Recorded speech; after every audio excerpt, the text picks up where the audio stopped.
So hello everyone. I wanted to take a bit of time to talk to you about our forthcoming Women in Games Festival, a first of its kind, which will take place over a 10-day period, starting the week commencing the 6th of September 2021.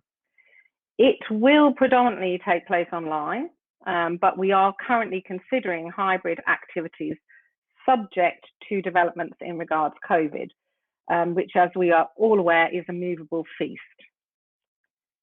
Many of you will know that we have been running our annual Women in Games conference for the last 10 years. Originally, this was in person in London with a university partner and with a European focus. And a major focus of our annual conference on day 2 was our awards, highlighting the talented women in the industry, our allies, and others doing work for a more inclusive sector.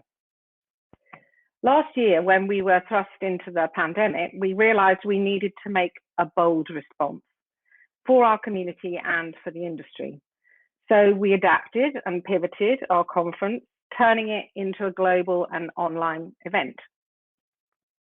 In many ways, when I think back, we were actually rebelling against the virus, determined not to let it stop us supporting the sector and the many women and allies who needed to be connected to each other at that time. We were very ambitious. We covered 3 time zones and developed a rich theme of content across 2 days. We added a range of other elements, a game jam, an esports tournament, and we took our awards online and expanded our categories to be more globally inclusive. The event was attended by over 1,000 people. It was successful. We had great feedback. We learned a lot. And this year we're taking that learning and our passion to provide meaningful moments for our community and to put out a call for action within the sector. So today, I'm really proud for the first time to talk formally about the Women in Games Festival 2021, and it seems absolutely fitting to me that it should be to the ambassador community. At Women in Games, we believe in working with others. We know that when people collaborate and work together, much more is achieved. As festival director and curator, I have set out some guiding lights pinned up on my studio wall that each event or activity in this festival must align to. It is a simple manifesto and is as follows: challenge inequality, celebrate all cultures, collaborate and share, communities are powerful, support them, cultivate creative and cognitive thinking, combat harassment, champion talent in games and esports, commemorate achievements. So in every part of what I'm doing as I pull the festival together must align to those points in my manifesto. We are currently in the final planning stages, but again, as ambassadors, I wanted to give you some details about the key components and the ways that you can get involved this year. I'm going to take you through the festival content broadly in order of events that will take place. So we will start with the festival launch, a game jam across a 2-week period, a 2-day conference, a showcase, the awards, and our esports tournament. And finally, something very new for us, the satellite events, which we will run across certain days yet to be fully confirmed. And this is where I really am hoping that the ambassador community will come together and get involved in this, because it's an opportunity to control your own events, consider what those events might be, but be part of a bigger picture. And we will have some planning on that. There will be specific dates that those satellite events will take place. We will be asking, for you to come forward with your ideas, but I will get to that a bit later. I've actually gone off my script and I'm now talking to you about something that I was going to talk to you about later. So back to the script.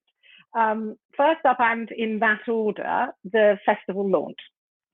So we are considering a hybrid activity, COVID developments dependent, a limited VIP in-person event in London, streamed globally, with multiple further launch events held across global time zones with our core Women in Games partners and collaborators, curated even for their regional communities. So, again, it's just in the planning stage, but I wanted to just give you our thinking on that. Then the Women in Games Game Jam. Last year, we ran a wonderful one-week game jam in partnership with Intergame, not games, sponsored by Sledgehammer. The winners were presented at the Women in Games Awards. The jam took place in an engine called SideQuest, and participants of all ages were invited to get involved. They were supported by industry professionals who helped them with their game-making journey. Last year's theme was mother, something seldom explored in mainstream games. What does it mean to be a mother? Relationship that you've had with a maternal figure, or how mothers have a unique power to create life. How do you interpret the role between a mother and child, or perhaps Mother Earth and nature? And what might that mean to game mechanics? Some really amazing games were made, and this year we will be doing the same with a new theme to inspire our participants. The conference will remain at the core of the festival. It will take place in Hopin across 2 days. Day one will focus on themes across our 4 verticals of action: policy, industry, education, and community. Women in Games have identified 5 sticky areas as important focal points for progressing gender equality within the sector. These inform our initiatives, activities, research, and actions, and they are as follows: equity and parity of opportunity and pay, reaching the top, toxicity and harassment, entrepreneurship, and education. Now, we will interpret these themes very broadly. So, for instance, as an example, within the conference session, say on reaching the top, this could be a fireside chat with someone who has reached the top, with someone rising, but who is struggling to progress up the career ladder. What are the challenges and how do you overcome them? They are clearly complex. What does this mean professionally and personally? What happens when you have a family? Is that what prevents women from getting to the top? Or is it cultural? Is it deeply buried bias concerning women in power positions? Or is it, as Jackie Waring, CEO of Investing Women, said, the VC firm had seen firsthand that women seeking investment for their businesses face multiple challenges, with one of the major problems being that the investment and business angel market continues to be male dominated. And while the situation is improving, this can present a significant barrier for women seeking capital for their companies. Is it a mixture of all these elements, and so on? We believe in approaching conference content by enabling individuals to tell their stories. And through that, a natural discussion and debate can take place. And this is a form of empirical research, which can then be developed further into more granular data-driven research. And it's at that point, I think, when we have a case, a genuine case that turns into policy that we can take forward to governments, we can take forward to people who make bigger decisions. And I think that, that is the chain of how all these things work. Anyway, we will put out a call for speakers on our website really soon. So look out for that, and please put yourself forward once you know what the themes are, because we'd really like to offer you that opportunity to get involved.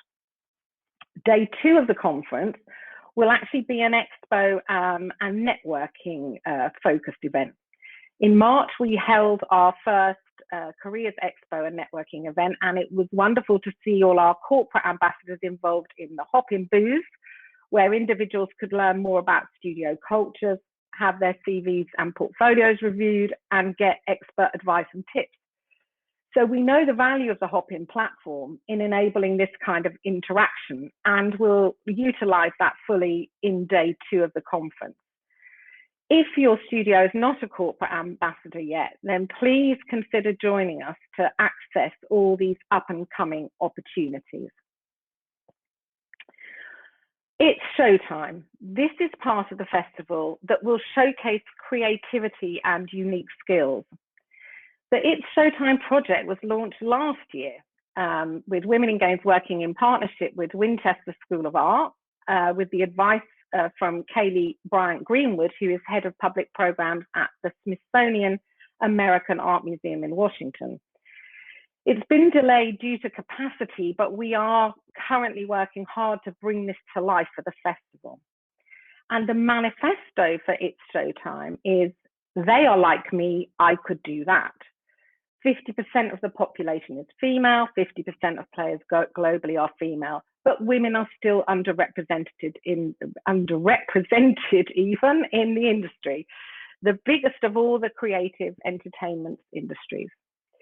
The games industry globally has on average 23% of women working in it, but art, design, coding, and sound is represented at a lower percentage. One of the ways I believe to address this imbalance is to showcase and highlight female talent in these areas, so girls, young women, their parents, the wider public understand and see creative opportunities inherent in our sector. Seeing people who are like you is what has and always will inspire. There is actually limited showcasing of women in art, design, sound, and code roles within the games industry. We are a global advocacy agency, and as part of our 2021 campaign, we will showcase and highlight the work of the women who make games.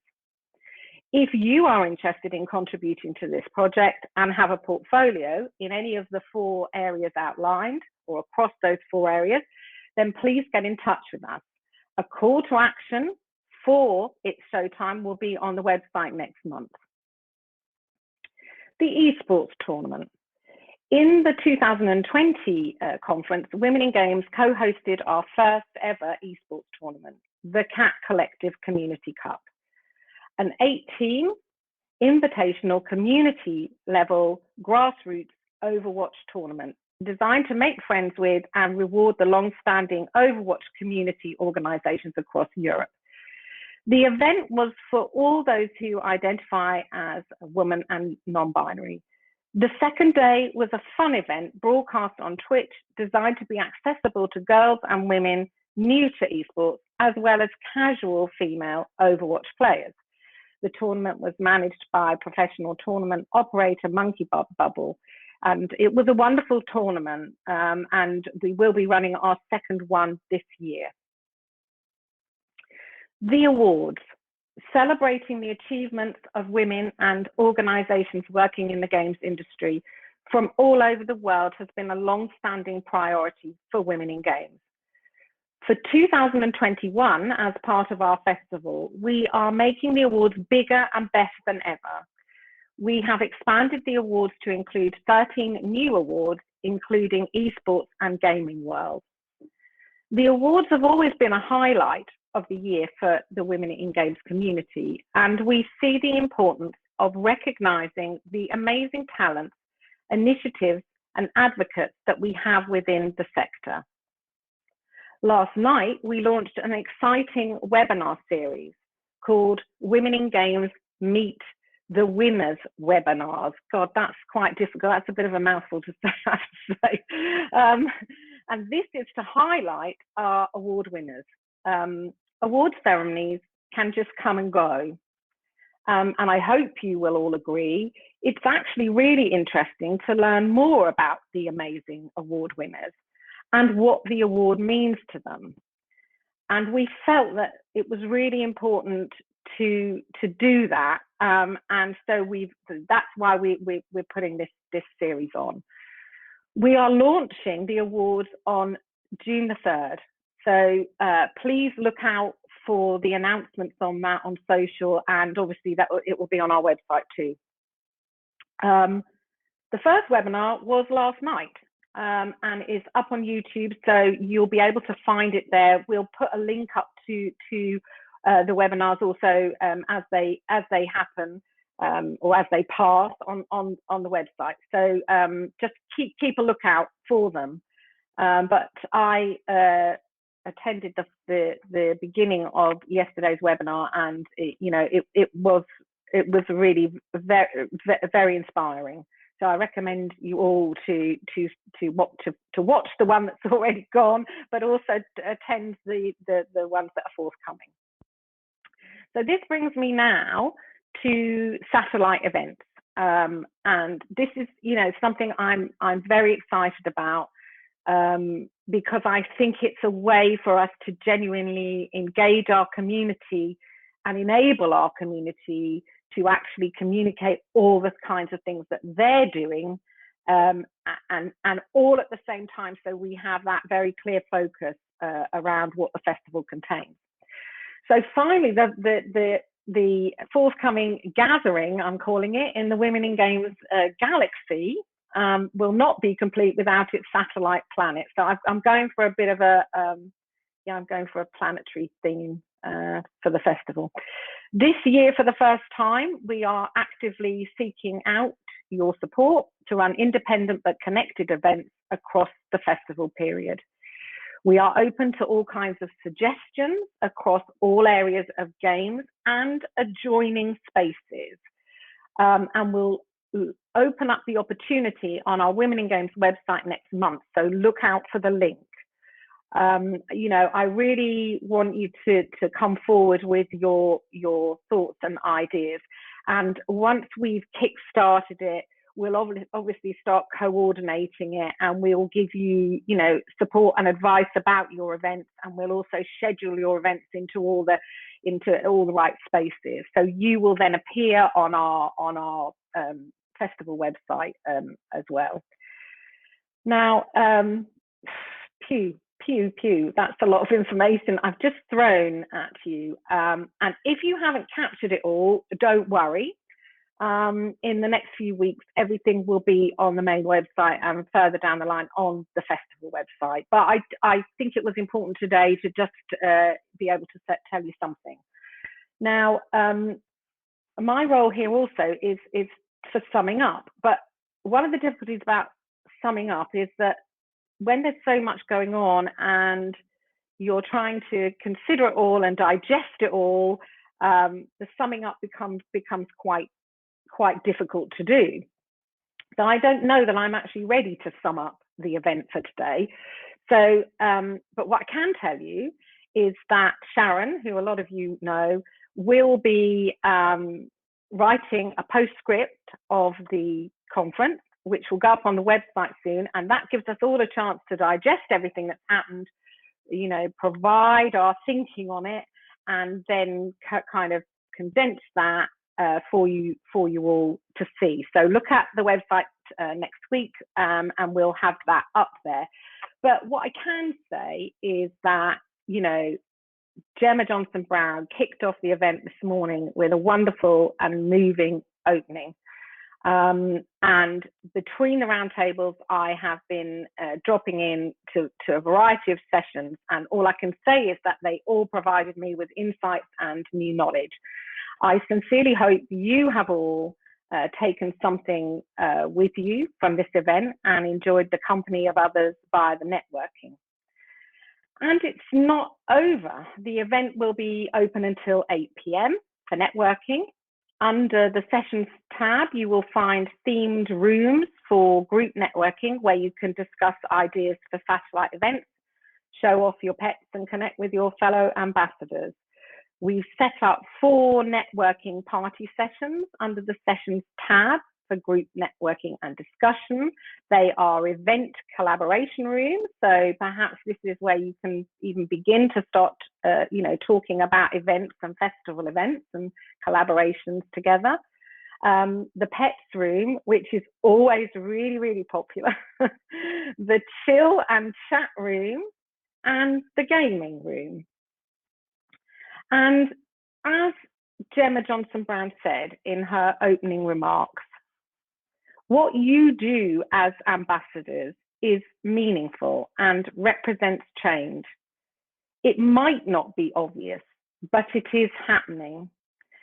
And what I want to do at the close of this event is to personally thank each and every one of you for the support you give to helping Women in Games to achieve its mission. And I just need you to know how much myself and the team appreciate all that you do. So it's actually going to be good night from me now. And I hope to be able to drop into some of the rooms and hopefully get to chat with you all a little bit further down the line. Thank you so much for coming today. Bye for now.